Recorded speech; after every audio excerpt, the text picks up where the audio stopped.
अगर आपने अभी तक हमारा चैनल सब्सक्राइब नहीं किया तो अभी सब्सक्राइब करें और बेल आइकॉन को क्लिक करके हमारी लेटेस्ट वीडियोस के बारे में अपडेट जानें।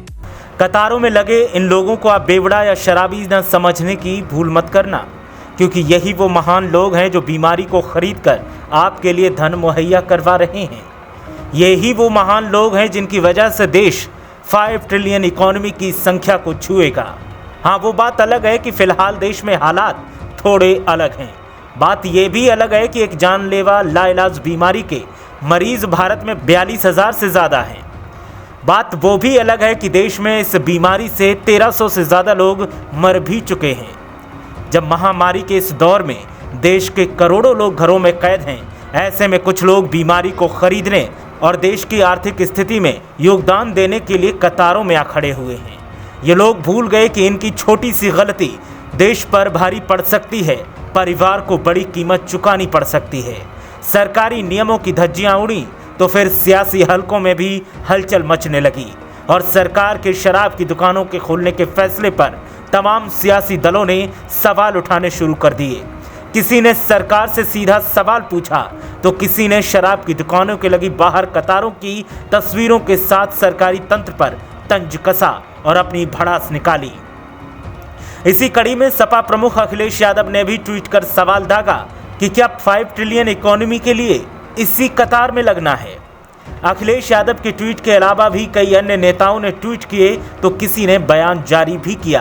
केंद्र सरकार की तरफ से दी गई शराब के ठेकों को खोलने की छूट को एक बड़ी गलती करार दिया गया।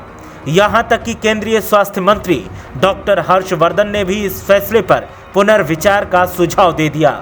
साथ ही उन्होंने कहा कि जो खबरें निकल कर सामने आ रही हैं वो वाकई डराने वाली हैं। ऐसे में सवाल सीधा सत्ताधीशों से बनता है कि जब लोगों को ऐसे ही हालात में मारना था तो फिर इतने दिनों से घरों में कैद क्यों किया था। जब बीमारी को बेचना ही था तो फिर इतनी मेहनत क्यों की गई। जब बीमारी को घर घर ही बांटना था तो पुलिसकर्मी, नर्सों और डॉक्टर्स को संक्रमित होने के लिए अस्पतालों में सड़कों पर क्यों तैनात किया गया। साथ ही जिन कोरोना योद्धाओं की मौत हो गई, आखिर उन्हें मौत के मुंह में सरकार ने जानते हुए क्यों धकेल दिया जब इस तरीके के हालातों को बनाना था। सरकारी खजाने को बढ़ाना ही था तो पहले से जमा खजाने को महामारी पर खर्च करने की बजाय पहले से ही इस बीमारी को बेचने का सिलसिला क्यों नहीं चालू किया गया। ये वो सवाल हैं जिनसे कुछ लोगों के कलेजे जल सकते हैं। हो सकता है कि खबर सरकार तक पहुंची तो एक्शन भी लिया जा सकता है, लेकिन सच्चाई यही है कि जब इस तरह से ही हालातों को बिगाड़ना था तो मजदूरों को पैदल चलने, गरीबों को भूखों मरने के लिए मजबूर क्यों किया गया।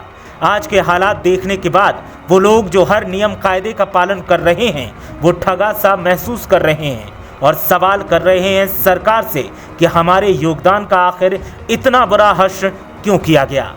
ब्यूरो रिपोर्ट, मीडिया हलचल।